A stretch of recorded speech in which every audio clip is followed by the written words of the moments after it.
The neon glow of Tokyo's Shibuya crossing, once a dazzling spectacle of vibrant life, was now a sickly, flickering green, a stark contrast to the crimson streaks of blood that painted the rain-slicked asphalt. Kai Li, his face illuminated by the erratic glow of his makeshift command center, watched the city crumble through a wall of surveillance screens. The zombie outbreak, as the tattered remnants of the news called it, was anything but a slow crawl. It was a tsunami of flesh and teeth, consuming everything in its path with terrifying speed. Kai, a ghost in the machine known as the Weaver for his ability to manipulate the city's digital infrastructure, had seen the warning signs. He'd felt the tremors in the data streams, the whispers of a virus spreading like wildfire through the city's underbelly. A virus that rewrote human code, turning flesh and blood into mindless, ravenous creatures with bioluminescent veins. For months he had tirelessly built a digital fortress within the city's veins, a network of safe zones protected by firewalls and automated defenses. He called it Project Phoenix, a desperate gamble to rise from the ashes of the old world. His fingers flew across the keyboard, a blur of motion, rerouting power grids, manipulating traffic lights, and locking down access points. Each keystroke was a lifeline, a desperate attempt to fortify the digital walls of his sanctuaries. But the Horde was relentless, a tide of rotting flesh driven by an insatiable hunger.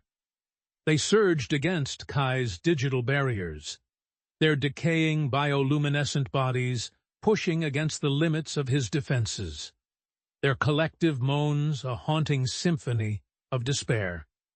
The news, what little flickered through the static, was grim. The government, once a symbol of order, had become a silent ghost, swallowed whole by the wave of chaos. The military, outmatched and outmaneuvered by the bioluminescent Horde, was reduced to scattered pockets of desperate resistance.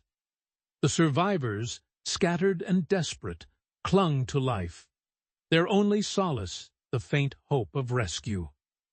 Kai, hunched over his keyboard, the weight of their lives heavy on his shoulders, knew he was their only hope.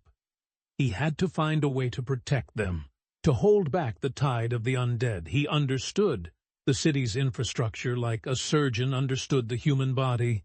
He knew its vulnerabilities, its secrets, its hidden pathways. He began to weaponize the city, turning its systems against the Horde. He rerouted the flow of electricity, creating a network of high-voltage barriers around the safe zones, the air crackling with lethal energy.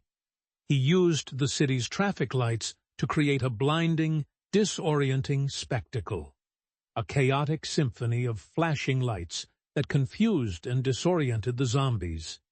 He hacked into the city's surveillance cameras, turning them into a network of eyes, watching the Horde's movements, anticipating their next attack. He used the city's communication systems to broadcast warnings, to guide survivors to safety, his voice a beacon in the storm. But the Horde was adapting, evolving with terrifying speed. They were learning to navigate the city's digital landscape, to exploit its weaknesses. Their hunger, it seemed, was a driving force behind some grotesque form of intelligence. Kai knew he was running out of time.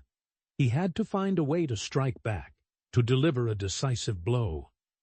He studied the city map, his eyes scanning the network of safe zones, searching for a weakness in the Horde's relentless advance. He saw a pattern, a dangerous convergence.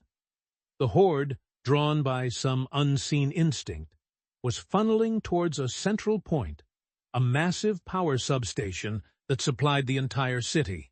A desperate plan began to form in his mind. If he could overload the substation, he could create a massive electromagnetic pulse, a digital tsunami that would wipe out the Horde's rudimentary nervous systems, leaving them disoriented and vulnerable. It was a risky move, a dangerous gamble, The EMP would plunge the city into darkness, leaving the survivors vulnerable, but it might be their only chance. His finger hovered over the Enter key, a single point of decision between oblivion and a sliver of hope. He took a deep breath and typed in the code, his fingers trembling with anticipation and dread. The city's power grid shuddered, the lights flickering violently, then surged with a blinding flash of white light.